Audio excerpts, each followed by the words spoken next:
저기 이진석 방통위원장이 어저께 선임이 됐는데 바로 임명이 됐죠. 어제 네. 첫 출근을 해서 바로바로 속도전으로 지금 진행이 되고 있고 공영방송 이사진을 바로 교체했습니다. 빨리 속도전으로 빨리빨리 했죠. 그리고 오늘 바로 윤 대통령이 방통위 추천을 했던 KBS 이사 7명 임명안을 바로 제거했고 네, 네. 또 박문진 이사진도 바로 한 것 같아요. 그런데 이게 민주당에서 오늘 탄핵안을 오늘 아마 오후에 본회의에 보고하는 것 같아요. 네, 네.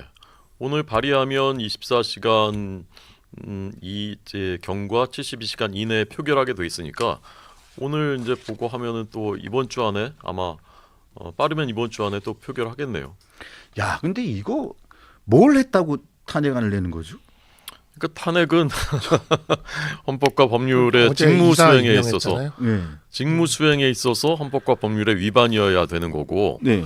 그 다음에 이제 헌법재판소의 판례는 파면을 정당화할 정도의 중대한 위반이 있었어야 된다라고 하는 건데 이진숙 위원장은 지금 취임한 다음에 한 일이라고는 출근한 거하고요. 네. 그 다음에 이제 어제 그 이사 공영방송 이사진 의결한 거하고 네. 퇴근한 거하고 이 세 가지거든요. 그게 그거밖에 없잖아요. 예. 근데 출퇴근이 무슨 뭐 그러니까 법률 이제 위반인 건지. 이야기하는 게 이사 임명한 게 뭐 2명 가지고 이사 임명한 게 위법하다 해가지고 지금 이제 탄핵을 한다는 건데 이게 말이 안 되는 게 이게 법에 보면 그 정족수가 없어요. 회의에 대한 이사. 그렇잖아요. 네. 그러니까 5명인데 이게 5명으로 되어 있는데 야당 추천 2명이 지금 안 들어와 있는 거거든요. 지금. 네. 그러니까 아예 추천을 안 했어요. 네. 민주당이. 그래가지고 공석인 거예요. 그래서 어쩔 수 없이 지금 2인 체제로 하고 있는 거거든요. 그럼 지금 2인 체제인 건데 이게 이사 방통위 위원회를 할 때 몇 명 이상이어야만 된다는 이걸 이제 우리가 의사 정족수라 그러는데 그렇죠. 의사 정족수 개념이 법에 없어요. 그러니까 그 소리는 뭐냐면 위원회가 구성만 돼 있으면 2명만 돼도 그 위원회를 열 수가 있는 겁니다. 열고 그다음에 그 2명 중에 이제 뭐 만장일치로 통과를 하면 위원회 의결이 있는 거예요. 이게 법적으로 효력이 없는 게 아닙니다. 그래서 민주당도 그걸 알아서 요번에 방송사법 통과시킬 때 뭐를 넣었냐면 이 위원회의 그 인원이 4명이 돼야지만 위원회를 열 수 있다는 의사 정족수 규정을 넣었단 말이에요.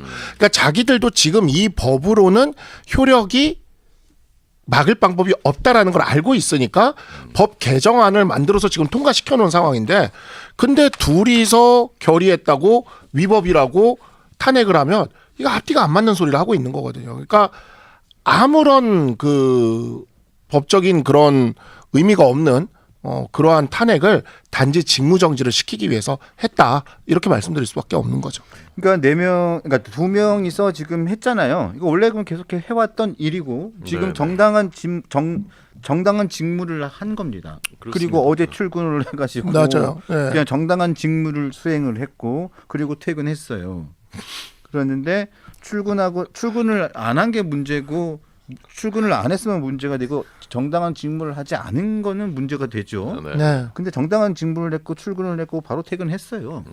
그런데 그게 문제가 되니까 그게 문제라고 탄핵을 했는데 이게 법에 위배가 된 것도 아니고 헌법에 위배가 된 것도 아니고 그런데 탄핵을 하겠다고 지금을 해서 바로 또 오늘 하게 되면 아까 말씀하신 것처럼 24시간과 72시간 내에 네. 탄핵 의결을 해야 되는 탄핵안을 붙여야 되는데 그렇게 되면 만약에 탄핵안 의결이 무조건 되겠죠. 되겠죠. 네. 되겠죠. 네. 의석수가 있으니까. 네, 네. 그러면 또 자진 사퇴하지 않으면 6개월 직무 정지예요. 그게 6개월 정해진 건 아니고 이제 헌법재판소가 판결할 때까지 정지죠. 예, 예. 과거 이제 이상민 장관 때 한 6개월 정도 이제 걸렸다는 건데 제가 보기에는 이런 사안은요. 이건 너무나 명백하고 단순한 거잖아요. 헌법재판소가 사실은 심리를 금방 할 수 있는 거거든요. 네. 그러니까 헌재가 이거를 몇 달 끌 것이 아니라 아니 법 위반한 것이 뭐 단지 이제 공영방송 이사진 의결한 거 그거 하나인데 그거 하나에 대한 판정은 빨리 해주면 좋겠다. 바로바로 각하해버려야 돼요. 제가 보기에 한 달이면 할 수 있는 거 아닙니까? 네, 이거? 네. 네, 그렇게 해주면은 이렇게 계속 못하는 거죠. 민주당도 맞아요. 이런 식으로. 네. 전 그리고 난 다음에 지난번에도 저희가 방송에 나왔을 때 대변인하고 말씀 나왔지만 이게 결국은 그거잖아요. MBC. 그렇습니다. 네. MBC 때문에 이런 거 아니겠습니까? 네. 그러니까 핵심은 MBC는 편파 방송을 한 지가 굉장히 오래됐고 도를 넘어도 너무 지나치게 넘었고 그래서 지금 윤 정부가 하려는 것은 MBC를 우리 편으로 돌려놓겠다는 것이 아니라 MBC가 공영방송답게 공정하고 중립적으로 방송하는 국민들이 원하는 그런 방송을 하도록 그런 구조를 만들겠다라는 것이거든요. 제가 볼 때 이제 박문진 이사진을 바꾸면 여기서 MBC 사장을 교체할 수 있게 되는 그렇죠. 거지 않습니까? 네. MBC 사장을 바꿔도요. 제가 볼 때 지금 MBC의 색깔이 한 90 정도라고 보면 저는 한 90 정도라고 보는데 맞습니다. 예. 이게 한 70 정도밖에 돌려지지가 않아요. 안 왜냐하면 돼요. 예, 이게 안 구성원 됩니다. 자체가 MBC 출신이니까 너무나 예. 잘 아시겠지만 YTN도 이제 그런 비슷한 양상에 있었기 때문에 저도 이제 잘 알거든요. 기본적으로 구성원 자체가 장악돼 있기 때문에 경영진이 바뀌어도 돌릴 수 있는 영향력이 한 20 정도밖에 안 돼요. 최대. 그러니까 70 정도예요. 제가 볼 때 완전히 중립적인 방송을 하기도 어려워요.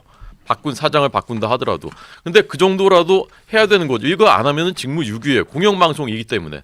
근데 이걸 하려는데 결사적으로 지금 야당이 탄핵 방통위원장 1년 새 3번씩 탄핵 소추하면서 막겠다는 거죠.